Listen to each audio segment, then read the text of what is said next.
ఈ సువార్త ప్రకటిస్తూ ఉంటే ఈ సువార్త వినకుండా చేసేవాడు ఈ యుగ సంబంధమైన దేవత, ఈ యుగ సంబంధాల్లో ఉన్నటువంటి దేవుడు.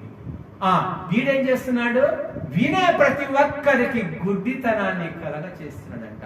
అంటే ఆ యొక్క అంతర దృష్టిని గ్రహించుకునేటువంటి స్థితి లేకుండా, ఆ జ్ఞానం లేకుండా చేసేస్తున్నాడు. ఇక ఎవడు కాపాడగలరు? దేవుడే కాపాడాలి, దేవుడే కాపాడాలి. అందుకే దేవుడే మానవునిగా వచ్చి ప్రాణము పెట్టి మానవ జాతిని కాపాడాలి. ఆ సత్యాన్ని తెలుసుకోగలిగితే నీవు గుడ్డితనం నుండి బయటికి వచ్చినట్టు, లేదా అదే గుడ్డితనములు, అదే చీకటిలో ప్రతి ఒక్కరి జీవితం, తెలుసుకోలేని ప్రతి ఒక్కరి జీవితము భయంకరమైన దుఃఖకరమైన జీవితంలోనికి వెళ్ళిపోతుందని.